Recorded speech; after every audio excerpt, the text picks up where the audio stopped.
Welcome to another episode of the Journeys of Not So Ordinary People podcast. I'm one of your co-hosts, Dr. Dave Peltz, and along with me is my esteemed colleague, Dr. Joe Hamlett. How are you doing today, Dr. Joe? I'm doing very well, Dr. Dave. How are you doing? Most excellent, sir. I feel like we should just do a recording of that. For those of you who are joining us for the first time, thank you for joining us. For those of you returning, thank you for joining us again. Uh, for just to put it out there, this is the Journeys of Not So Ordinary People podcast, your personal, professional, and career development podcast. For those of you who are listening, you do not know. For those of you who are viewing, you do know that we have a guest speaker with us. Today we have Ernie Dacumos. I'm sure I messed that up You someplace, did. You Ernie. pronounced it beautifully. So, Ernie, just tell our audience, just for a couple minutes, a little bit about about yourself. Yes, good day, everyone. My name is Ernelita, also known as Ernie Dacumos. I am, like I have shared earlier, I am an enthusiast when it comes to personal development. I was born and raised in the Philippines, moved to United States when I was 17 years old, with all the insecurities in the world. And Mm. today I am an international speaker, coach, trainer, radio show facilitator, so many titles, but here to serve when it comes to personal development. Most excellent. Love your mission. Love your mission.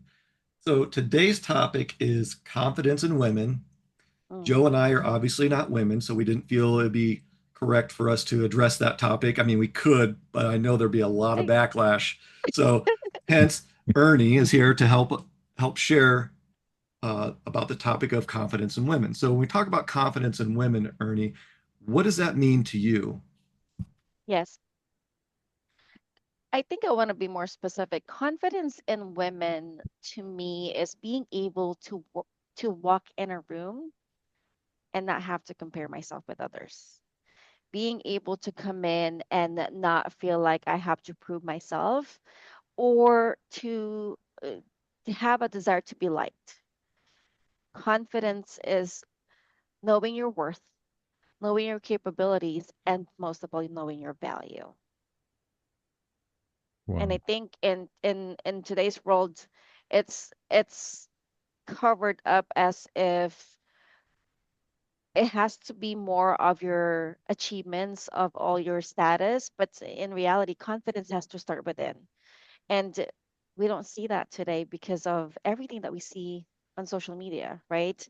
When you look on Instagram, you see perfect pictures, Instagrammable pictures, perfect locations, makeup, and in my journey now, I'm realizing that our younger women or younger kids, they have to wear makeup, they have to go to the gym, they have to mature sooner because of everything that they see around them. Wow. Ernie, I love how you started it out, being able to walk in the room and not compare yourself with others. And that self-confidence, that confidence that you have to find from within is can be so challenging. Mhm. And especially because we've talked offline before this, especially with women.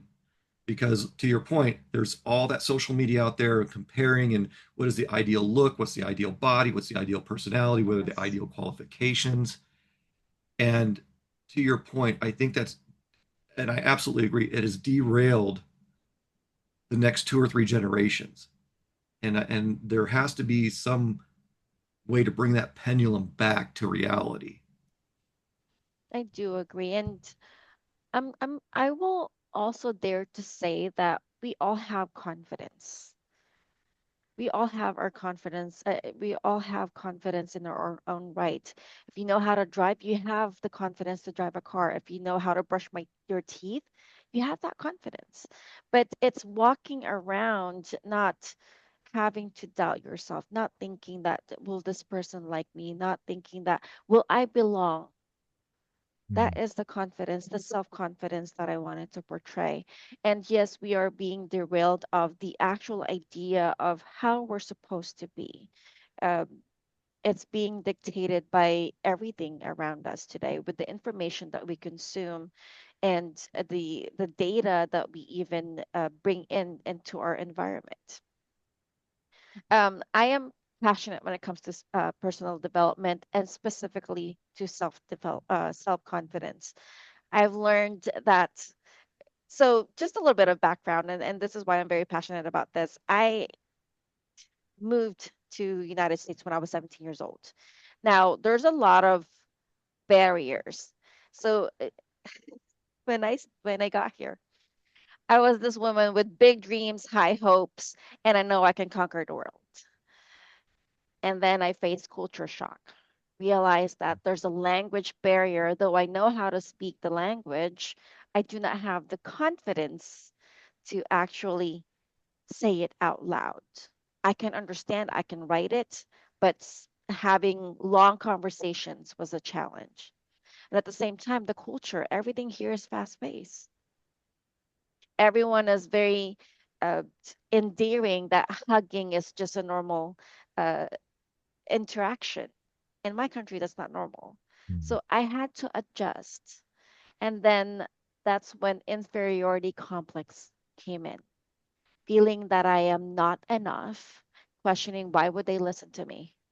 Who do you think you are? Why do you think you're smart enough? Questions in my mind that ate me for years, even at work in my career. And then one day it came to a point wherein I've reached the highest position that I could have in my career, which is in healthcare. And I asked myself, is this it for me? When you ask those questions now, you kind of experience a feeling of being stuck, not knowing your purpose, right? So when that happened, I had to seek help. I seeked professional advice, meaning seeing a doctor. And my doctor was like, I don't know what's wrong with you, but you're completely healthy. You're young. You should be fine. You should not worry Mm. about anything else. But it is not until when I hired a coach that I realized that actually the reason why I felt stuck is because I wasn't living my purpose. And I didn't know it at that time. Well, how does that coincide with confidence?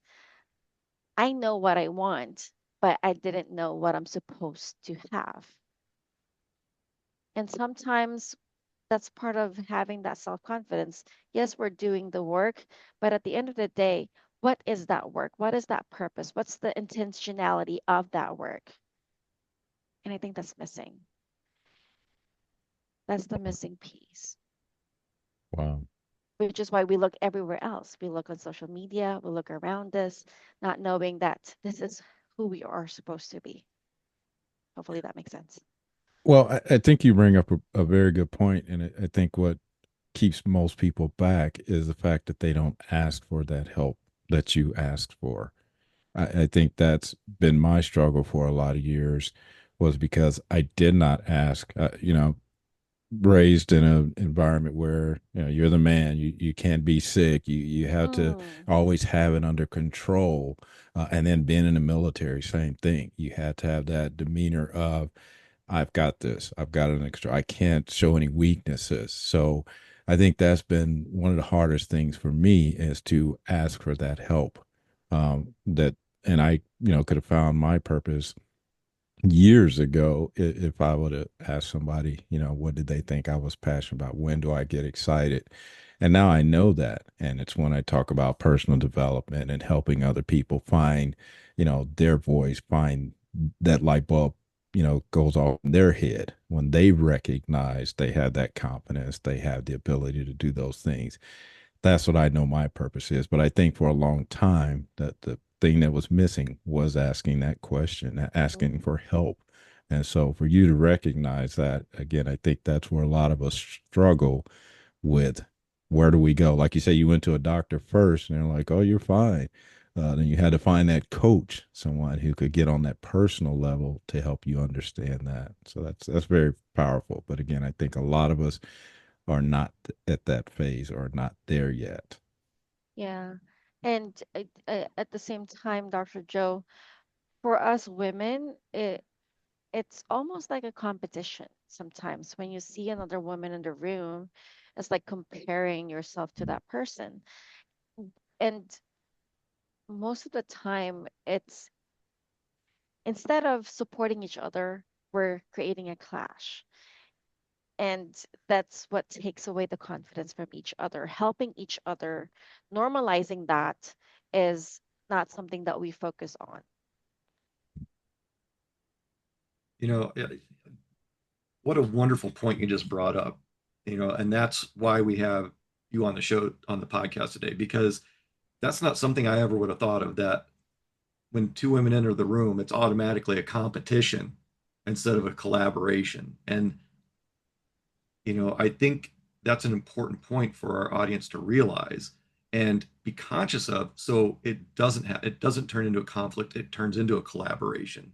Because to your point earlier, society has different expectations for women, different perspectives on how they're supposed to act and look and do. And you mentioned earlier that overachieving aspect, just to be equal with a male counterpart who's normal, doing just the minimum amount of work.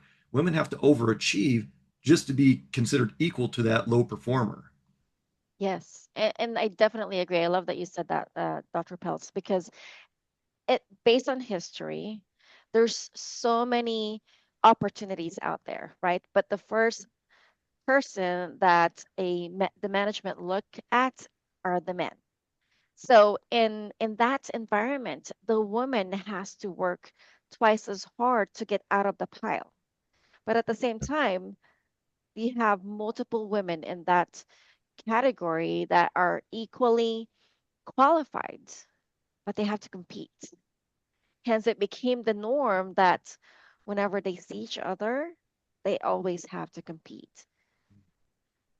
Wow. It has become a norm, and yes, I've recognized that it's happened to me multiple times. I have been denied a managerial position not once, not twice, three times because of that. Wow. Yeah, I'm like Dave. Again, not seeing it from your view, not recognizing or understanding that's something that women face every time they go into an environment. So I do appreciate sharing that with us to keep us informed, because I didn't see it that way either. Wow. Ernie, what are some things that women can do to gain that confidence and that inner security to not be competitive and be collaborative? And uh, the second part of that question is going to be, what can men do to facilitate a positive energy in the room? I love that. Thank you, for asking that, and just offering the help from men, right?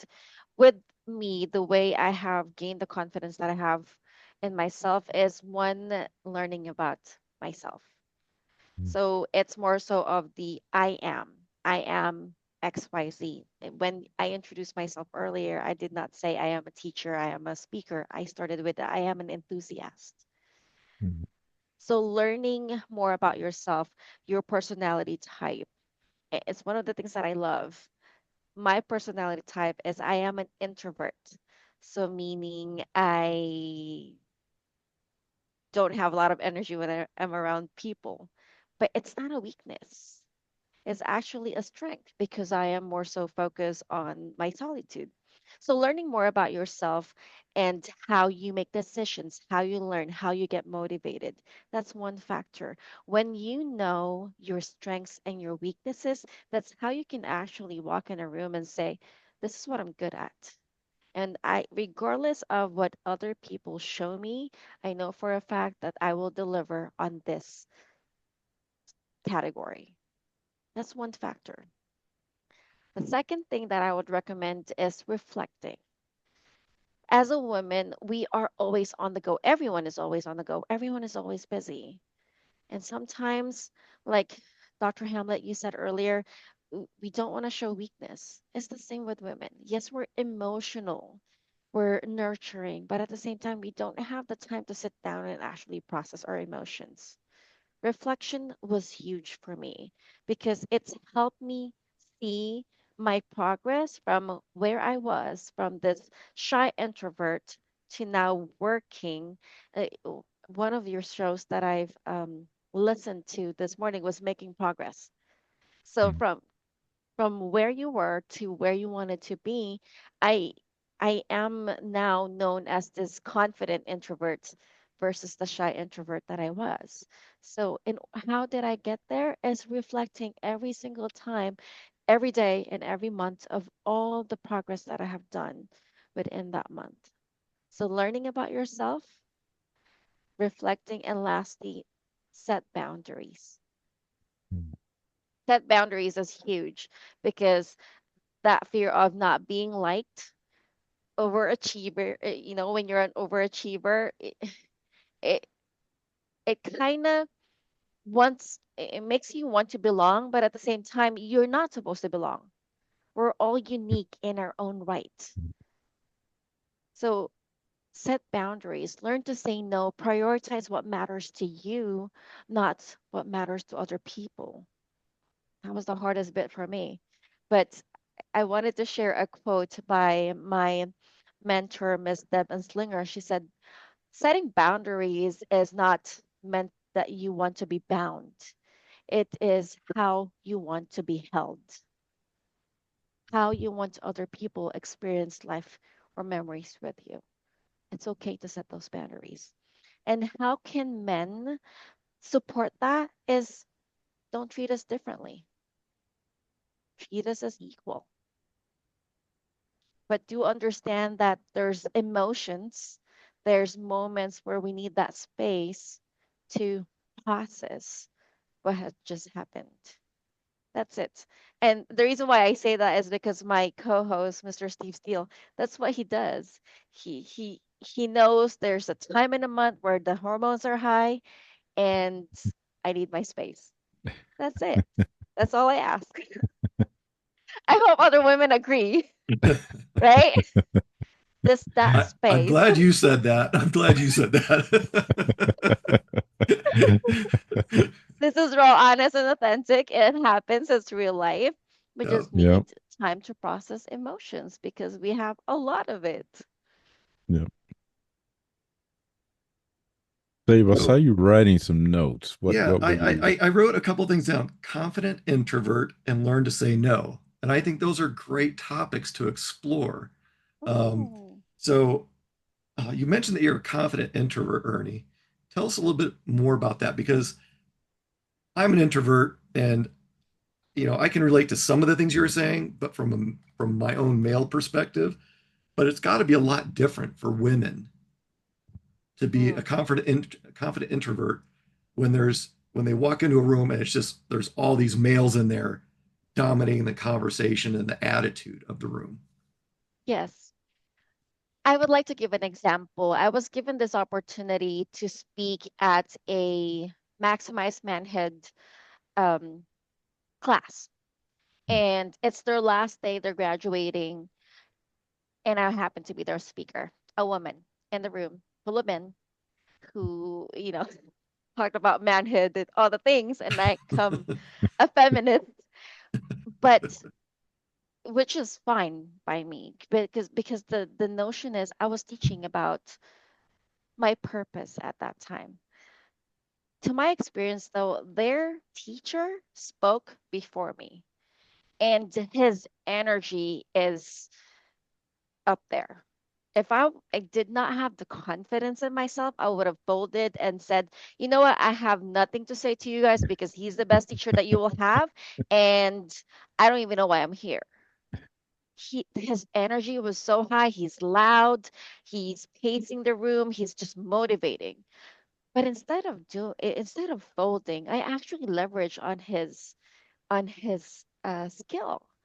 And I was like, I love his energy. If I was the one who's sitting in your seats right now, I would be motivated and leveraged on that. Being confident does not mean that you can do everything. It just means that you can show up based on who you are. I show up as an introvert. That means I have the passion on whatever it is that I do. Like today, Dr. Peltz, you are an introvert, right? And I'm sure at the end of this day, you will have to sit somewhere and have your solitude. I do the same exact thing. That's how I recuperate. But at the same time, it should not stop me for showing up in front of people. It should not stop me for doing the things that I love to do and doing the things that I have a burning desire to do. Wow.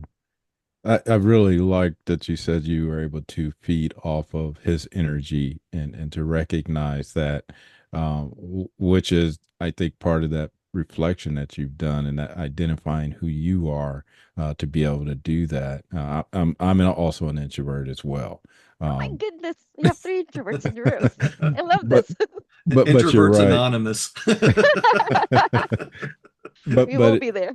it, and I think that's what I've learned to do too is to try and read the room, to see where I can fit in, and I think that's helped me when I speak or when I talk. Because yeah, sometimes when I stand in front of a crowd, it is those butterflies jumping around in my stomach, and but I get through it. And Dave knows this too. So this was not a natural thing for me to speak in front of people. I mean, I failed speech class in high school. I had to take it a second time because I was terrified to speak in front of people. I mean, I failed. I would not do a speech. I just felt like everybody was judging me and all those things. So for me to get to this point to where now I speak in front of people on a regular basis, I believe I'm now that confident introvert because Yes, I've overcome that. But it like you said, it took me understanding who I am, what I bring to the table, and then capitalizing on that. So I'm glad you brought that up, so people out there, our audience out there, understands that you don't have to come in and be just like that person. You don't have to come in and you know overcome what that person did, but you have to kind of meet them there and go with your strengths. What makes you who you are. yes, definitely. One of my coach said, "Be yourself. Everyone else is taken. Yeah, I like that. Everyone else is taken. Just be yourself." I like that. So, Ernie, um, what are some other tidbits you can leave our audience with, our men and women audience? Mm. I think one tidbit that I would leave would be in the busy world that we are on with the craziness that's happening in around us politically, even just on social media. Make time for yourself. Make time for yourself in focusing on the things that matters to you, things that will help you move the needle, things that you need in order for you to bounce back. And it's not going to be the same with everyone else. Making time for yourself could be spending time with your family or taking that vacation, reading that book, learning that new language, whatever that is. Just focus on yourself. We're so busy taking care of everyone else. Sometimes we have to look within and focus on ourselves. And it's not selfish. Let's just break that myth right now. Taking care of yourself is really not selfish because, as they say on the plane, in an event of emergency, put your own mask first before you put the mask to the next person. You cannot give what you do not have. So fill your cup first before you can pour onto others. That means taking care of yourself. Well,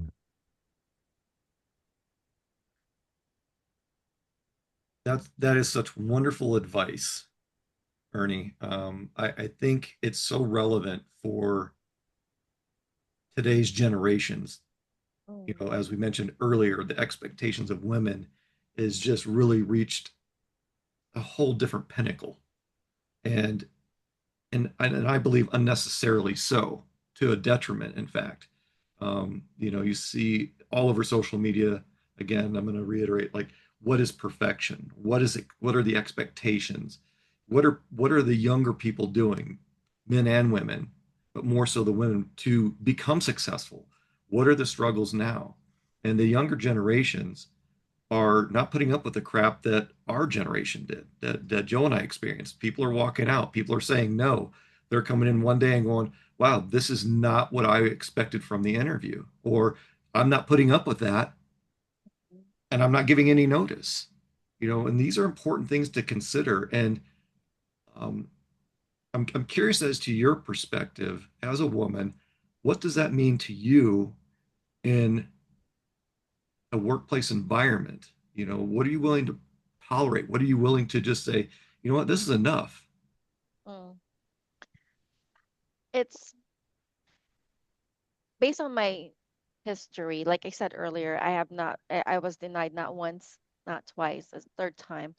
And in that journey of my professional life, I actually stayed. I stayed because I wanted to prove myself. But in our world, we have to recognize that we have our worth, our own worth. In my book, Unapologetically You, I shared 10 questions on each chapter. A chapter is a question. But at the end of the book, I actually asked the question, do you know your worth? And knowing your worth applies to every aspect of our lives, relationships, professional, your personal life. Knowing your worth will help you realize when to walk away, when to stay, or when to keep holding on in such a relationship. I stayed because I wanted to prove myself in that work environment, but I've realized that I I don't have the worth that I was putting out. The worth was not being seen by the person that I'm proving it to. And a man actually came to me, not came to me, but sent me a message before and said, do not, he said somewhere along the lines of, um, do not stay with an individual who does not see your worth. You have to learn to let go and move on. And because of that, that's when I said, you know what? I have to find an environment where my value is seen.